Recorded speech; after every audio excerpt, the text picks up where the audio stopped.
Cristiano Ronaldo, 5 Ballon d'Ors, more than 900 goals. A European champion, one of the greatest footballers the world has ever seen. But what if Portugal's biggest mistake at FIFA 2026 isn't leaving a superstar at home? What if it's taking one? That sounds impossible, even disrespectful, because when people think of Portugal, they think of Cristiano Ronaldo. But football doesn't care about history, it doesn't care about legends, and it definitely doesn't care about emotions. It only rewards what happens on the pitch. And according to history, statistics, and the evolution of modern football, there are 5 brutal reasons why Portugal could actually regret building their World Cup around Cristiano Ronaldo. And trust me, reason number 5 is something no Portuguese fan wants to admit. Cristiano Ronaldo changed Portugal forever. Before him, Portugal was a talented nation with occasional success. After him, Portugal became champions. He inspired generations. He brought belief to an entire country. And he created memories that millions of fans will never forget. But every great story eventually reaches a difficult chapter. By the time FIFA 2026 arrives, Ronaldo will be over 41 years old. And while his mentality remains elite, football history tells us something uncomfortable. No player, not even the greatest, can defeat time forever. The question isn't whether Ronaldo is a legend. That debate ended years ago. The real question is this: can Portugal still win the World Cup if they continue building everything around him? Or could their loyalty to a legend become their biggest weakness? Let's find out. Reason number 1. Age is undefeated. Football history has taught us one brutal truth. Nobody beats time. Not Pelé, not Maradona, not Zidane, not Messi, and not Cristiano Ronaldo. At 41 years old, maintaining elite performance over an entire World Cup is nearly impossible. Because the problem isn't talent, the problem is recovery. World Cups are brutal.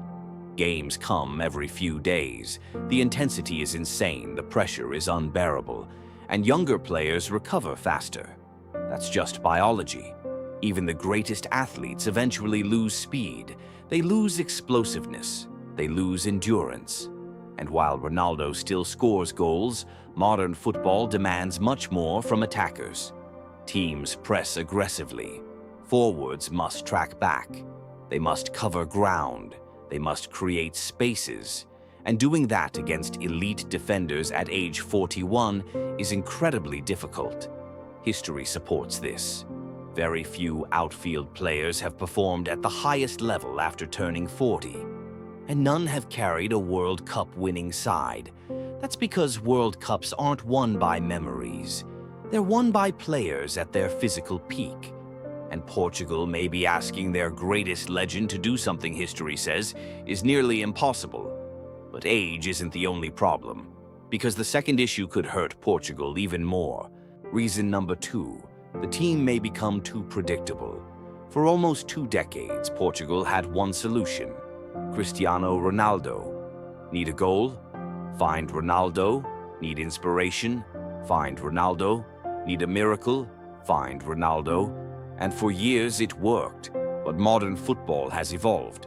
Today's Portugal is full of stars: Bruno Fernandes, Bernardo Silva, Rafael Leão, Vitinha, João Neves, Gonçalo Ramos, Pedro Neto, Nuno Mendes. This is arguably the deepest squad Portugal has ever had. But depth only matters when everyone shares responsibility. Because if every attack is designed to serve Ronaldo, opponents know exactly what to expect. And predictability kills teams in tournaments. Look at Argentina in 2022. Yes, Messi was their leader, but they didn't force every attack through him. Julian Alvarez stepped up. McAllister stepped up. Enzo Fernandez stepped up. Everybody contributed. That's why they won. Modern champions are unpredictable. They attack from everywhere. They adapt. They surprise opponents.